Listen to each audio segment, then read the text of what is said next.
A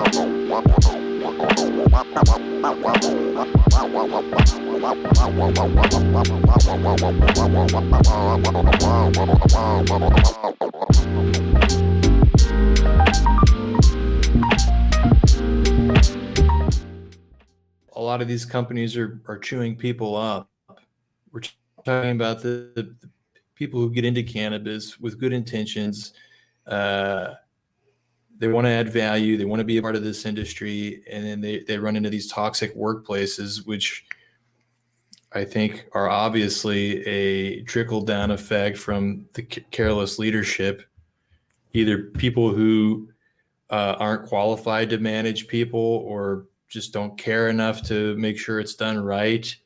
I think that in of itself is a whole conversation. And then you have all the other impacts that we could analyze that these attitudes are having on the industry and the people the industry is designed to serve.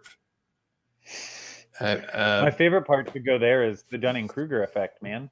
I think what we have is a whole bunch of people with a limited understanding of the actual market projecting as if they are experts. And what they've done is they're all living with a full realization that that's what they're doing. So they create toxic work cultures and exclusivity things. And they basically take all of the people who actually know what they're doing and they keep them at a lower level and they just suck them dry for information. They suck them dry for their resources, their networks, their things, and then they kick them off to the curb.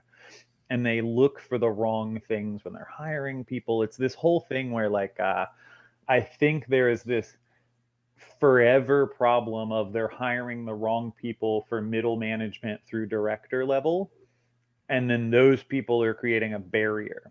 So for me, I think part of it is the C-suite, the true top of the heap, set things up a little broken.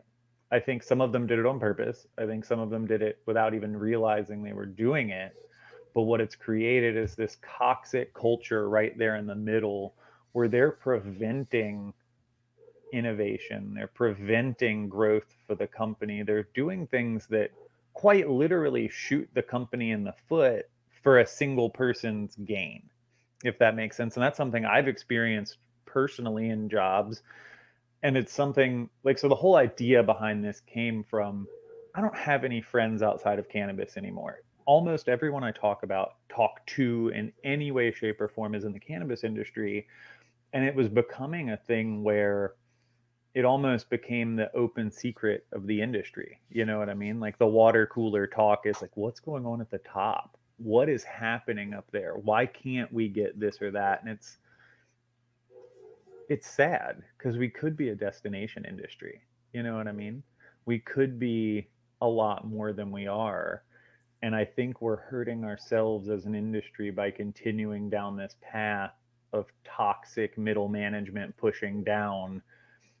And I don't know what the answer is outside of having a true respect for the plant and realizing that we are at our core an industry that was built on advocacy and created through activism, and only through remembering those two kind of cultural tenets can we carry on. You know what I mean? Like, and I have no issue with profit. I have no issue with massive corporations. My thing is that a lot of them are doing it in a way that doesn't actually give us an accurate portrayal. So if you go into a state like here in Florida with forced vertical integration, full regulatory capture, I don't think most of those companies would do that well with real competition because they have no incentive to do it. They can put out whatever they want and people are going to buy it because it's all they have. And that's a problem.